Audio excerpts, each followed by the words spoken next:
J'ai béni le Seigneur pour cette grâce que nous venons d'obtenir de lui.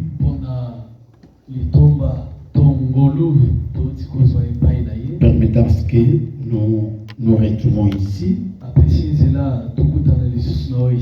et de continuer avec l'enseignement qui a pour thème le rétablissement de toutes choses. Jésus qui est le rétablisseur, il est là. C'est pour rétablir toutes choses. On a terminé avec le sous-thème 7, la restauration des chemins.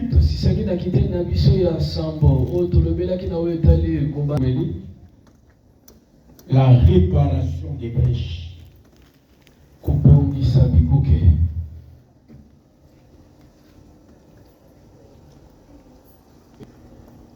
Voilà. La réparation des brèches. Je ne sais pas si prendre de quoi il s'agit d'une brèche.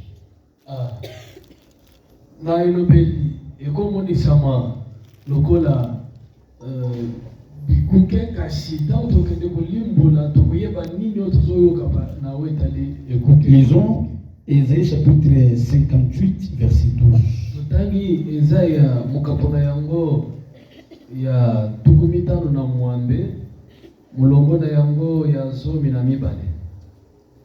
58, verset 12. Les tiens rebâtiront sur d'anciennes ruines.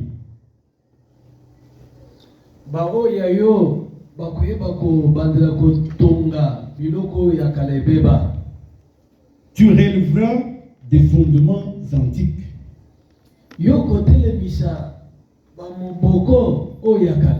On t'appellera réparateur de brèches. Qui rend les pays habitables. Celui qui restaure les chemins, c'est ce que nous venons de terminer.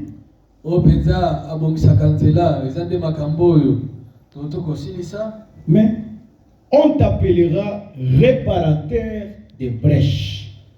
Réparateur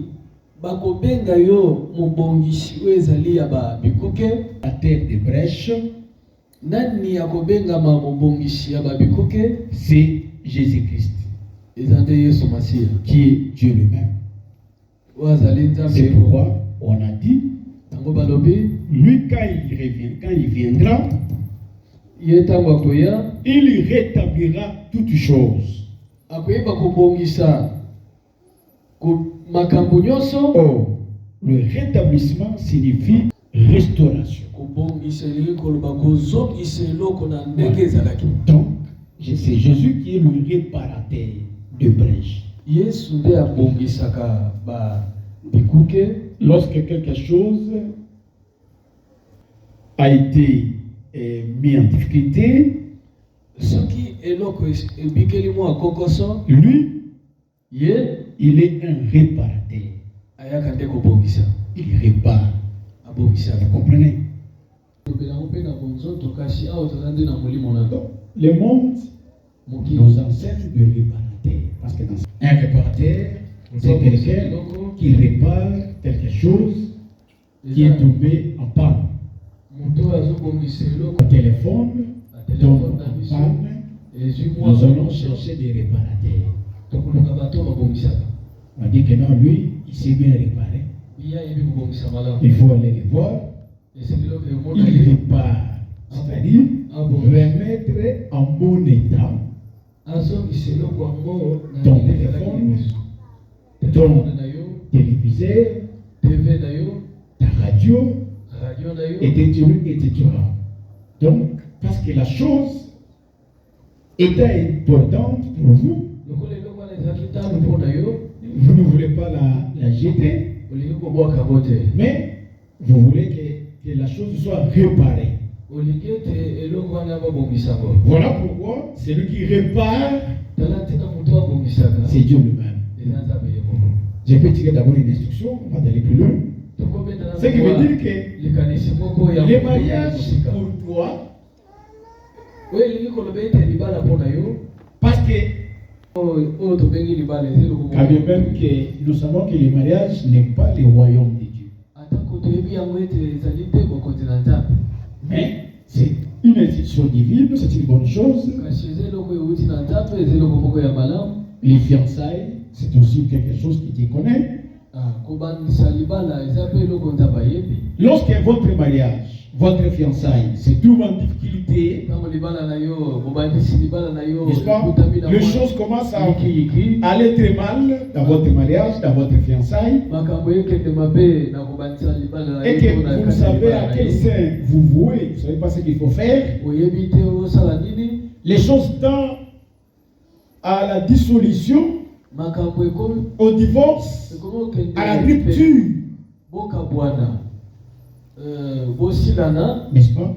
Vous savez que quand vous êtes dans un couple ou dans une union, que ce soit les fiançailles, que ce soit les mariages,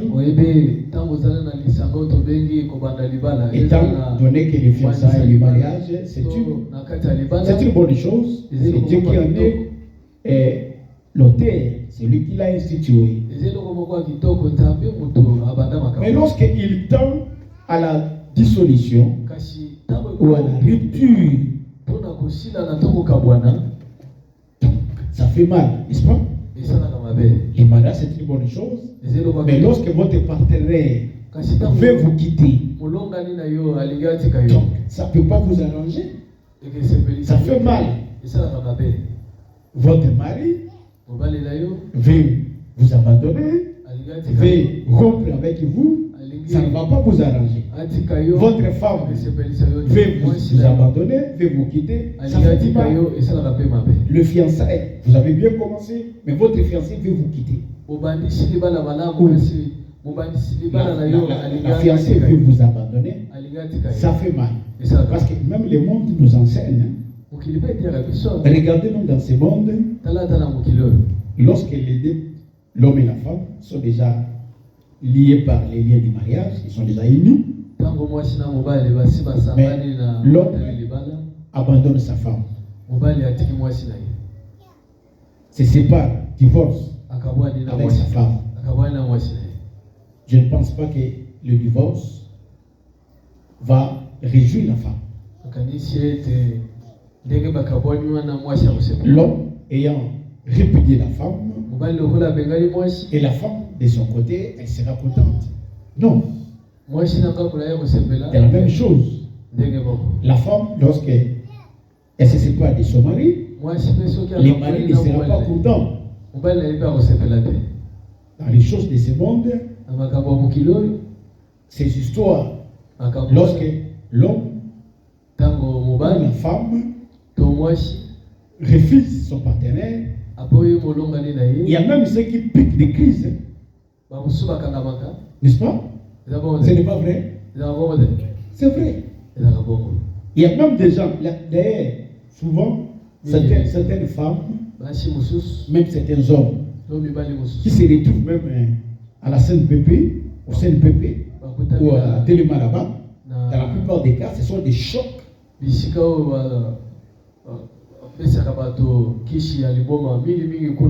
sont des chocs liés à la rupture. Mais il n'a pas, peut-être, il n'a pas le courage de les dire. Mais le vrai problème, c'est celui-là. Parce que son partenaire a mis fin à la relation. Ça fait mal. Tu ne vas pas dormir. La tête va commencer à tourner. Tu vas commencer à avoir les éclairs. N'est-ce pas? Ça trouble. Tu n'auras pas la paix. Parce que vous sentirez comme si vous êtes envoûté. Mais pourquoi il m'a fui? Pourquoi il m'a abandonné? Vous commencez à poser plusieurs questions. Peut-être ce sont des maris de nuit, des femmes de nuit, ou bien c'est la sorcellerie de notre famille. Beaucoup d'histoires qui vont s'élever dans votre tête. Pourquoi il m'a rejeté? Qu'est-ce que moi j'ai fait de mal? C'est vrai, non? Vous commencez même à avoir des soucis. Vous voyez que quelqu'un est en train de se promener, il peut même risquer d'être tamponné, connu même par un véhicule, parce qu'il n'a plus sa tête avec lui.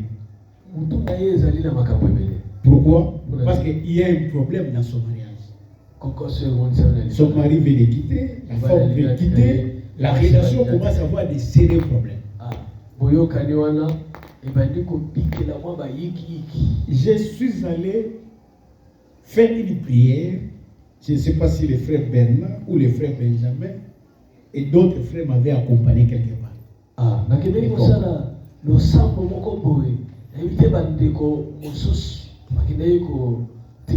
problème qui était arrivé dans un couple. Leur mariage était ballotté. Pourquoi? Parce que l'homme, c'était un pilote.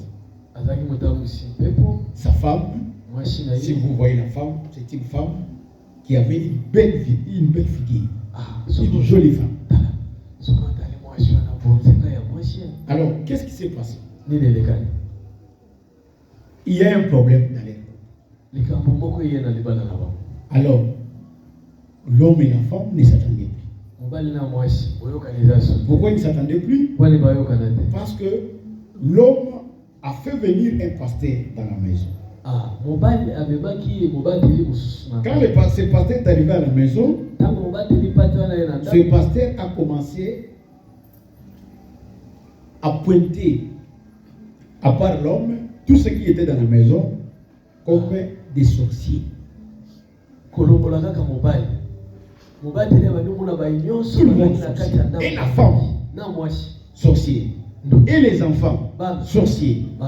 Et il y avait un membre de la famille qui aussi habitait avec eux, elle aussi, sorcier. Tout le monde, à part l'homme. Et ces problèmes a bougé ces couples. Alors, c'est membre de la famille qui habitait dans cette famille. À cause de ces pasteurs et de cette accusation de sorcellerie, elle a été mise à l'écart dans ce couple, dans cette famille. Là où elle est partie, quelqu'un lui a parlé de moi. Elle a cherché de me voir. Elle était même venue ici. Je l'ai rencontrée. J'ai eu un entretien avec elle. Elle m'a dit, voilà, le pasteur là m'a accusé de la sorcellerie. Mais je ne connais rien de la sorcellerie. Alors, donc aujourd'hui, j'ai des sérieux problèmes dans ma famille. Même là où j'étais, donc on m'a mis même à l'écart, avec comme conséquence, même mes études ont des sérieux problèmes. Alors, j'ai eu un entretien avec cette soeur et j'ai organisé une prière de délivrance pour elle par rapport à ce qu'on lui a dit.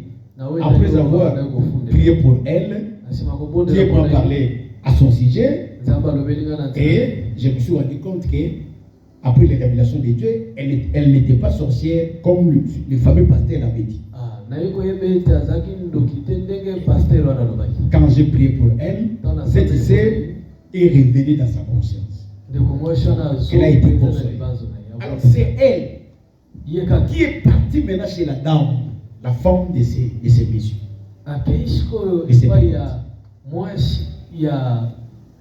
Elle est allée la voir. Elle lui dit, j'ai rencontré un pasteur. Je lui ai dit tout ce qui s'était passé. Et tout ce que ce pasteur-là avait dit à mon sujet. En tout cas, il m'a exhorté. Je lui ai parlé à mon sujet. Il a prié pour moi. En tout cas, je me sens maintenant en forme. Je me sens vraiment conscient. Alors, c'est comme ça que cette dame a fait appel à moi. Elle m'a demandé allé aussi dans sa maison. Alors, on est arrivé chez elle à la maison, mais ce n'était pas aussi facile. Parce qu'elle n'avait pas voulu que son mari sache qu'elle a fait appel à nous pour prier chez elle à la maison. Quand nous sommes arrivés, il y avait des frères qui m'avaient accompagné. Ils doivent se souvenir. Il y a des frères ici qui m'avaient accompagné. Je ne vais pas citer la commune. Mais il y a des frères qui étaient avec moi dans cette prière. Nous sommes arrivés, nous l'avons appelé. Elle nous a dit que non, mon mari est encore à la maison. Donc bientôt, elle va sortir. Alors, attendez un peu quelque part. Dès qu'ils sortent de la maison, comme ça, vous venez. Son mari est sorti. C'est comme ça qu'elle va nous appeler. Nous sommes allés, nous sommes venus chez elle à la maison. Alors, on a eu à organiser la prière. D'ailleurs, je suis allé vite à la maison. Parce que pendant qu'ils avaient des problèmes dans les couples, la sœur lui a parlé de moi. Cette femme n'était plus chez lui à la maison. Donc, elle était partie maintenant chez sa belle famille, donc les parents et son mari. C'est là où elle est restée. Et elle et les enfants. À cause de ces problèmes. Alors, le premier appel, j'ai été invité dans la famille de son mari, que je connaissais. Là-bas, il n'y avait pas un problème parce que cette famille-là me connaissait. L'un de nos frères ici faisait partie de cette famille-là. Alors, nous sommes allés là-bas, on a passé une nuit là-bas. On a prié toute la nuit, en priant pour la femme, en priant pour les enfants. C'est alors que le Seigneur va nous révéler des choses. On a prié, on a trouvé qu'il n'y avait pas de choses. Il n'y avait pas la sorcellerie dedans. Alors, j'ai dit à cette sœur, Dieu va t'aider et il va arranger les choses. Nous sommes rentrés. Ça n'a pas fait plusieurs mois. Ils se sont réconciliés avec son mari. La femme et les enfants sont rentrés dans la maison. C'est comme ça qu'elle va faire appel à moi. Je suis allé cette fois-ci avec d'autres frères qui m'avaient aussi accompagné. Et nous sommes entrés, nous avons prié. C'est pour dire qu'il est vrai qu'il y avait un vent qui avait soufflé. Il y avait un problème dans ce couple. Mais c'est lui qui répare. C'est Jésus-Christ. Il a réparé ses mariages. Acclamons le Seigneur. Donc, pour dire que même ton mariage, si il se trouve en difficulté, au point même qu'il y ait une rupture, une dissolution, mais il y a un réparateur. C'est lui qui répare les mariages. Même un mariage cassé, il peut les réparer. Vous comprenez, frère? Même votre fiançailles, si il se trouve en difficulté, en sérieux problème, vous avez un réparateur. C'est Jésus-Christ, comme le Seigneur. Moi, c'est un témoignage. Je l'ai toujours témoigné. Mon mariage aussi allait connaître un sérieux problème. Un sérieux problème. Ce n'était pas de mon côté. C'est beaucoup plus du côté de ma femme. Je vois quelques frères ici qui ont vécu avec moi, connaissaient l'affaire.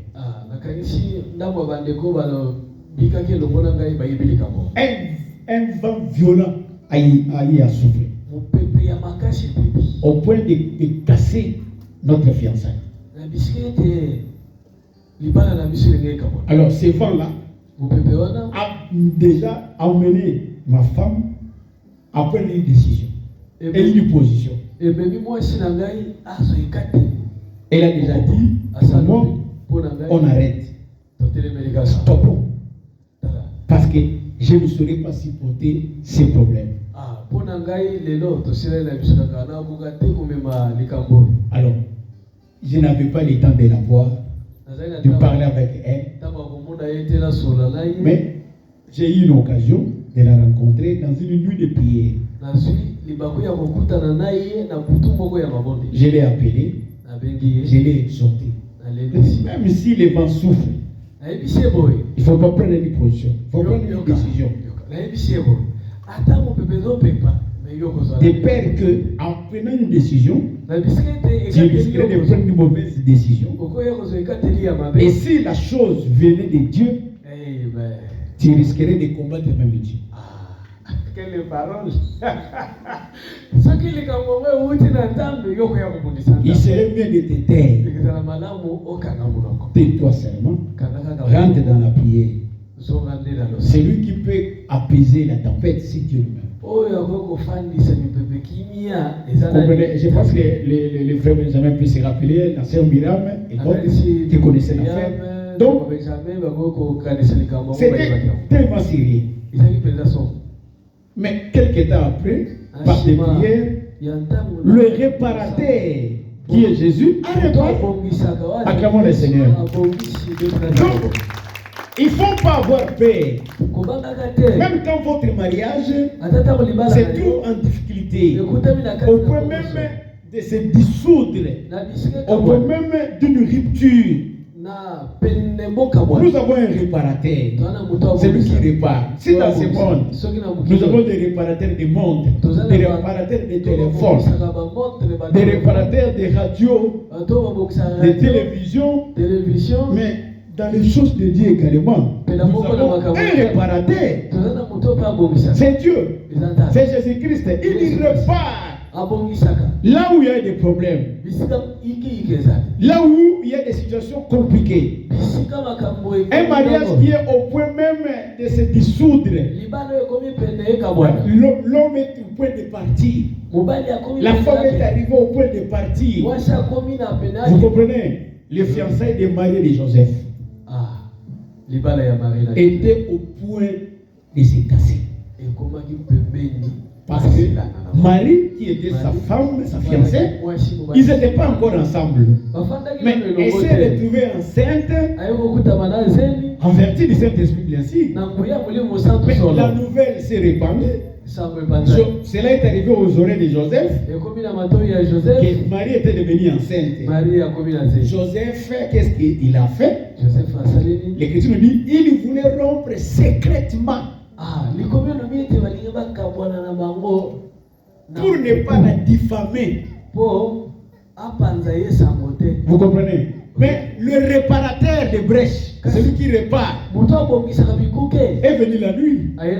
Il dit à Joseph dans ses songes, Joseph, ne crains pas de prendre Marie ta femme. Ce qui lui est arrivé, c'est en vertu du Saint-Esprit. Acclamons le Seigneur. Voilà le réparateur. Il arrange, il répare ce qui est cassé. Là où il y a des problèmes, vous êtes au point de vous séparer. Les gens sont venus, ils ont prodigué des conseils. Tu as envoyé des gens. Allez conseiller à ma sœur, allez conseiller aux frères. Dites-lui, je n'arrive pas à dormir. Mon cœur me fait très mal. Depuis qu'il a pris cette décision-là de rompre avec moi, je ne dors pas. C'est comme ça que vous êtes, j'ai chaud dans le cœur. En réalité, c'est ça le problème. Parce que l'autre veut casser. J'ai un problème au cœur. J'ai un problème au cœur. J'ai un problème au cœur. Mais c'est que le problème, c'est parce que l'autre veut casser. C'est pourquoi les gens, dans de pareilles situations, ils sont agités. Tu commences à aller voir des gens passer par là pour qu'ils interviennent. Les gens peuvent aller prodiguer des conseils. Vous savez que quand les couples déjà dans des situations de divorce, de rupture, même des fiançailles, donc même si les gens prodiguent des conseils, ça entre, ça passe. Mais il y a quelqu'un, lui quand il intervient, même si c'était au point de se casser, il va réparer. C'est Jésus-Christ. Acclamons le Seigneur. C'est seulement lui. Il répare tout ce qui est cassé. Il répare tout ce qui est détruit. Ça ne sert à rien de pleurer, de faire couler les larmes. Parce que tu as supplié les frères. Tu as supplié la sœur. Ne quittez pas. Ne m'abandonnez pas. Je n'aurai pas une autre femme que toi. Je n'aurai pas un autre homme que toi. Mais sa décision, elle a pris une ferme décision de partir. On a prodigué des conseils. Il est catégorique. Il n'y a pas un problème. Tu as fait couler les larmes, tu as pleuré, tu as des remords dans ton cœur. Donc, il n'y a pas un problème. Tout n'est pas fini. Même s'il n'a pas écouté les hommes, même s'il n'a pas écouté, mais il y a un réparateur des brèches. C'est Jésus-Christ. C'est lui qui répare les situations difficiles, les problèmes que nous devons vivre dans notre vie. C'est lui-là.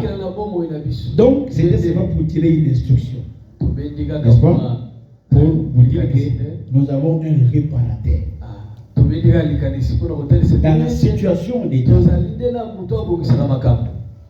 même dans ton travail, tout commence à basculer. Il y a des problèmes sérieux. Au point même, on veut même te limoger, on veut même te licencier à cause d'un problème. Ne t'inquiète pas. Il y a un réparateur qui peut faire en sorte que les choses reviennent à la normale.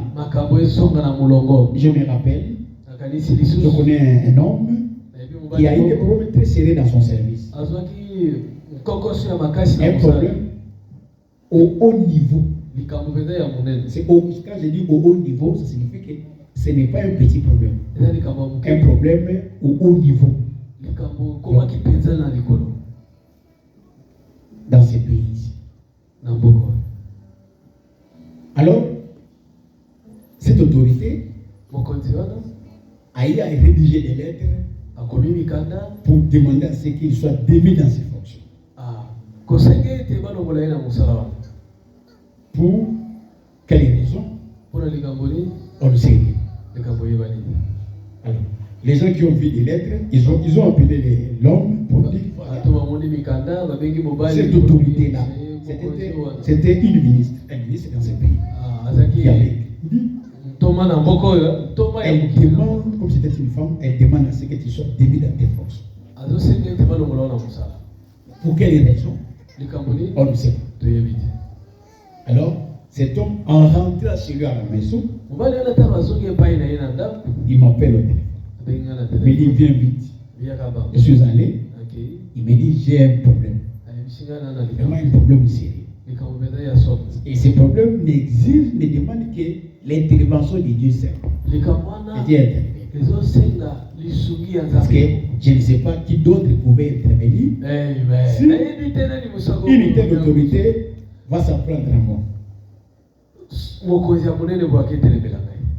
Alors, je lui ai dit, heureusement que tu as fait appel à Dieu.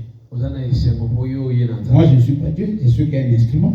Mais comme tu veux que Dieu intervienne, Dieu aussi va intervenir pour que les choses reviennent à la normale. Alors, nous avons prié, on a prié, on a prié, on a prié. À la fin de la prière, nous sommes revenus. Maintenant, regardez comment les choses se sont passées. Lui, il a écrit. Les correspondants sont arrivés là où il avait écrit, dans les différents services. Arrivé quelque part, on dit, mais elle là, elle est qui pour nous donner des ordres? Elle là. Bien que c'est une autorité, mais on dit, mais elle est qui pour nous intimer des ordres? Vous savez ce qui a été fait? Dans quelques mois, il n'y avait pas beaucoup de mois passés. Dans quelques mois seulement,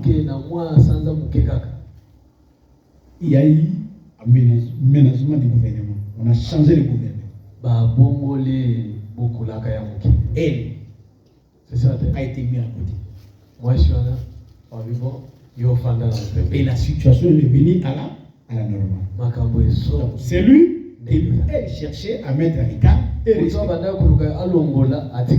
voyez, le réparateur, il a réparé. Donc, il ne faut pas pleurer. Il ne faut pas dire que moi je suis arrivé au bout. Je ne sais même pas qui d'autre qui peut venir intervenir. Oui, les hommes peuvent intervenir. Ils sont puissants de réparer. C'est lui qui peut réparer. C'est seulement Jésus-Christ. Lui, quand il intervient, il connaît là où ça boite. Il connaît qu'est-ce qui ne va pas dans l'homme. Et il sait qu'est-ce qui ne va pas chez la femme.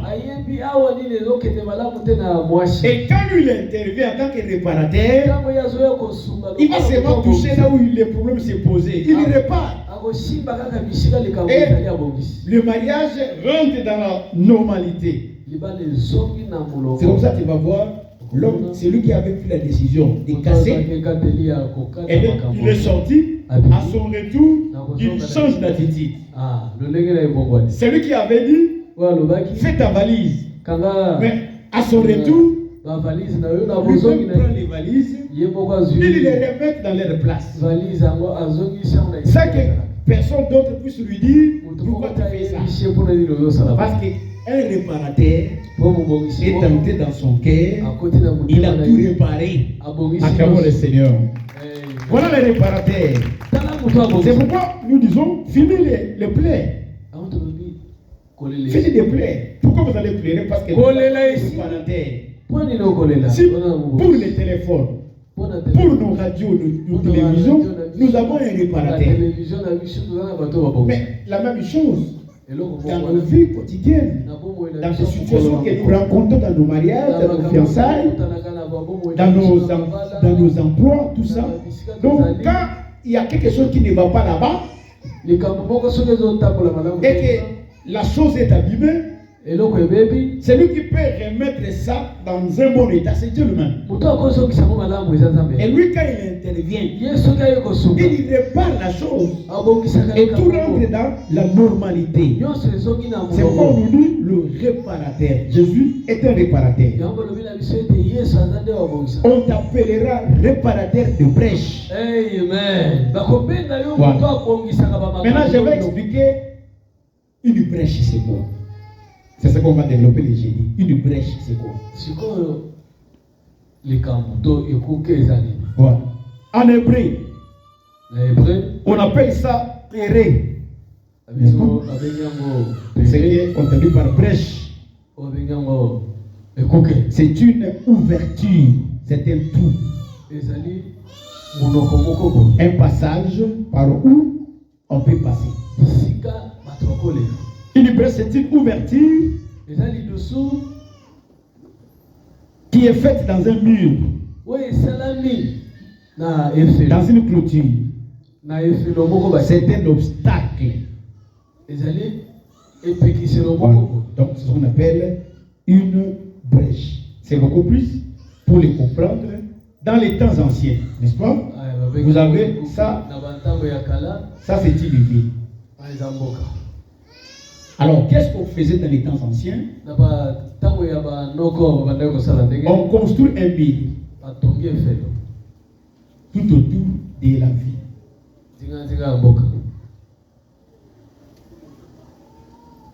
En principe, en construisant les murs, la ville est à l'intérieur. Tous les habitants sont dedans. Le mur, c'est cette clôture. Est construit pourquoi? C'est pour empêcher les ennemis d'entrer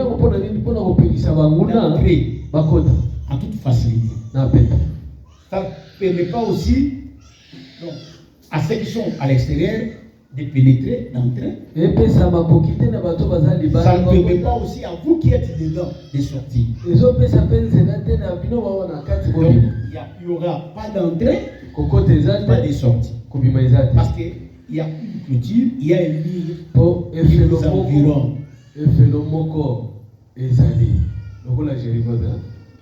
Maintenant, qu'est-ce qu'on faisait à l'époque?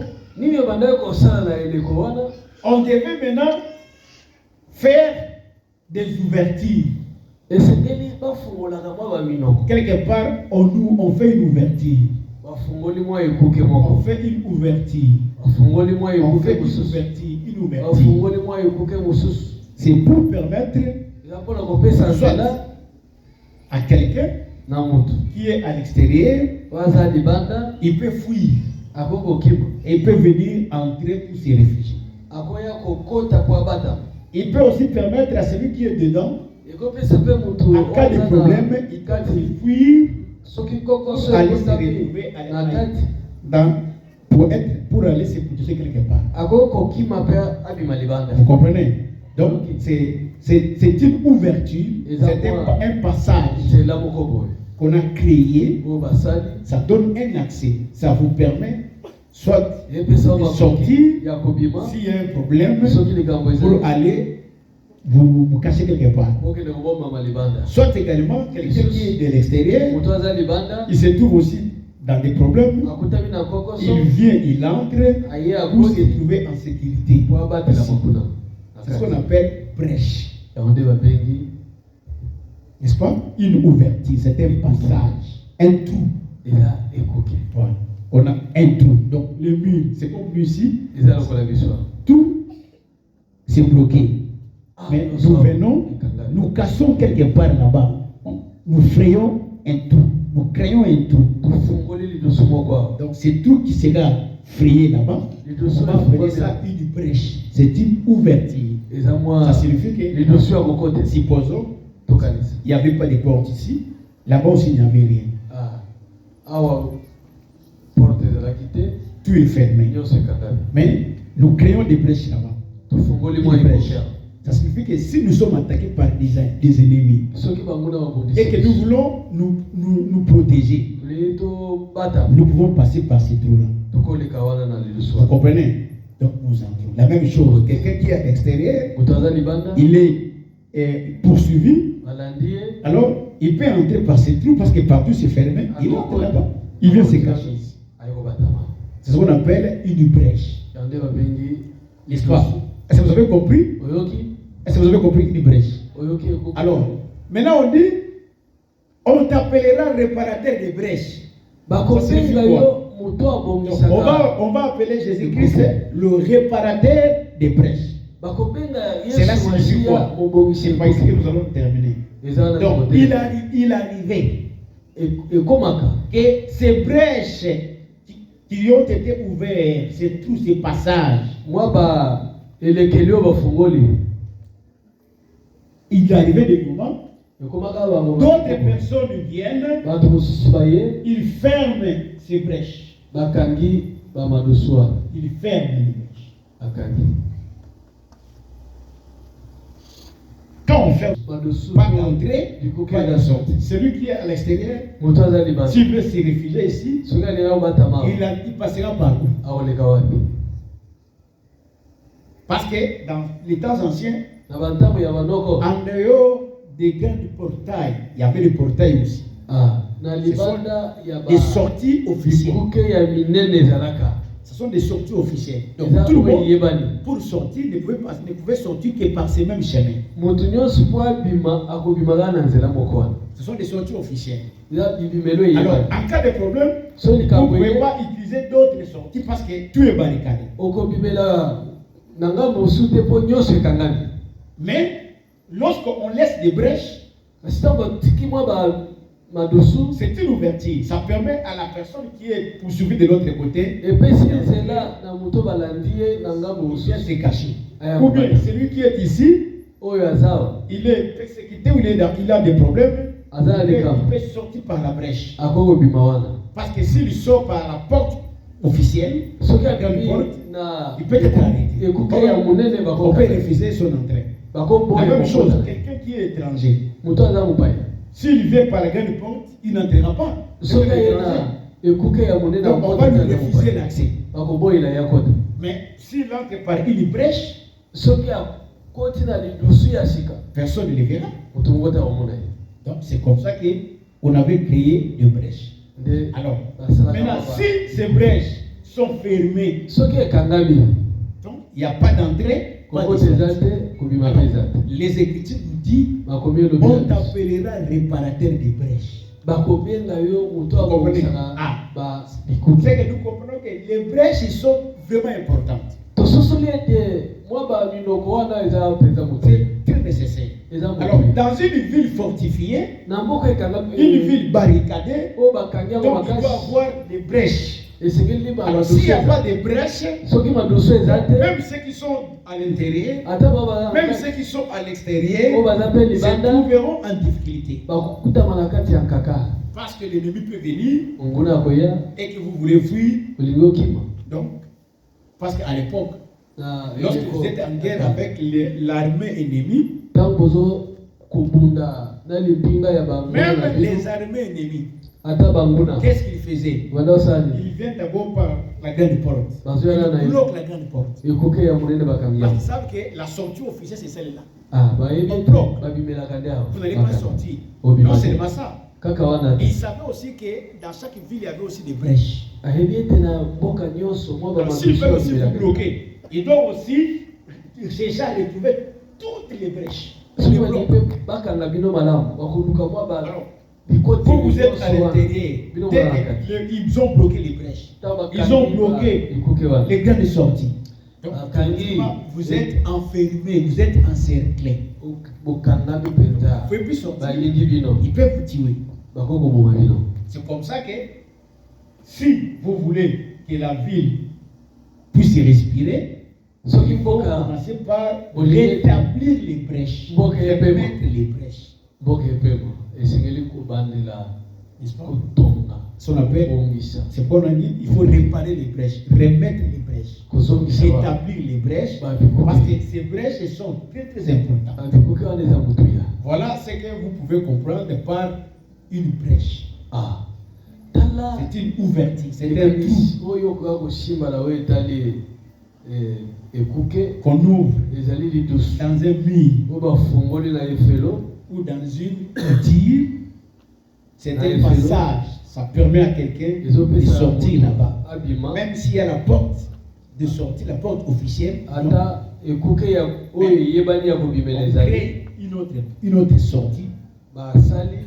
C'est un trou, on les crée pour vous permettre de sortir par là.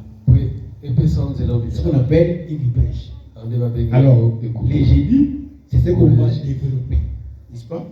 Pour que nous puissions comprendre la ville, c'est quoi? Les brèches en question, c'est quoi? Parce que le réparateur des brèches, on a déjà connu, c'est Jésus-Christ. C'est lui qui répare. C'est quoi? Les pour la prière. Tu vas prier pour la parole. Prions tous.